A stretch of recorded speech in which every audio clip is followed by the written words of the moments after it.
Hello, my name is Keisha Smith and I'm an intern with the Hereford County Student Wellness Center, and today I'm going to show you how to make a leaf lantern. So the things that you'll need for this obviously include leaves. My best suggestion is to get pressed dry leaves that are also thin colored and light. You don't want like super dark leaves such as this one, because the tea light, which is the lantern part of this, it won't shine in the best way with a really thick leaf that's dark colored. That being said, you'll need a tea light, a brush, glue, and a mason jar. Pressing your leaves require you to put them in a book and put them at the bottom of a pile, meaning you are going to put heavier books on top of that, and you leave that for about 24 hours, give or take a few. The first thing you'll need to do once you're ready to actually begin is take your leaf, take your glue. I take my top off of the glue so I can just dip my paintbrush in. That way I don't get too much glue if I would have like put it in the middle. But it's up to you. I then spread the glue from the middle of the leaf to the edges. This is a big leaf, which is also another preference thing. If you get smaller leaves, it's a lot easier. Just the look of big leaves is really nice. A tip for if you do get big leaves is to not worry so much about it not sticking at first, because I'll show you in a second actually.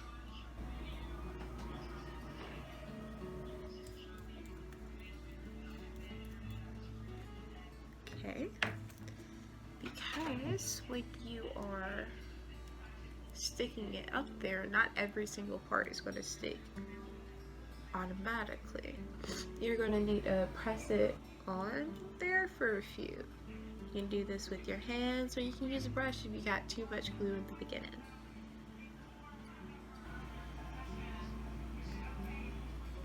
If it takes too long to stick, if it takes like more like 2 minutes and you're getting a little impatient, then you can use a hot air blower to have someone hold that while you press that certain part down, and that way it'll dry a lot faster.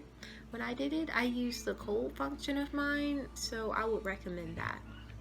But as I was saying, you can just take your brush, dip it in a little bit more glue, and put it under the specific part that didn't stick the first time. And just a little bit, because you know it'll end up smushed up underneath there, so the glue will end up spreading around. So don't do too much, that way you won't have that big of a mess.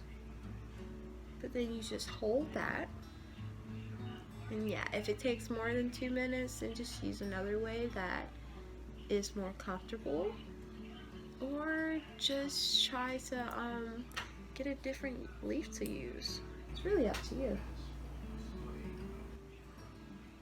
See, that part is stuck down, but the other parts isn't.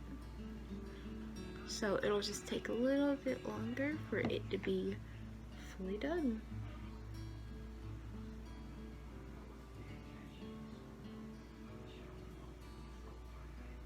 Another tip when you're doing this is to make sure you don't put too many leaves on top of each other.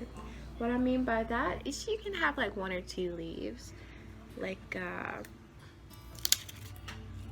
these on top of each other, but I wouldn't recommend like 3 to 4 leaves on top, because you're trying to get this light to shine through, and it won't shine through if you have a whole bunch of leaves stacked on top of each other.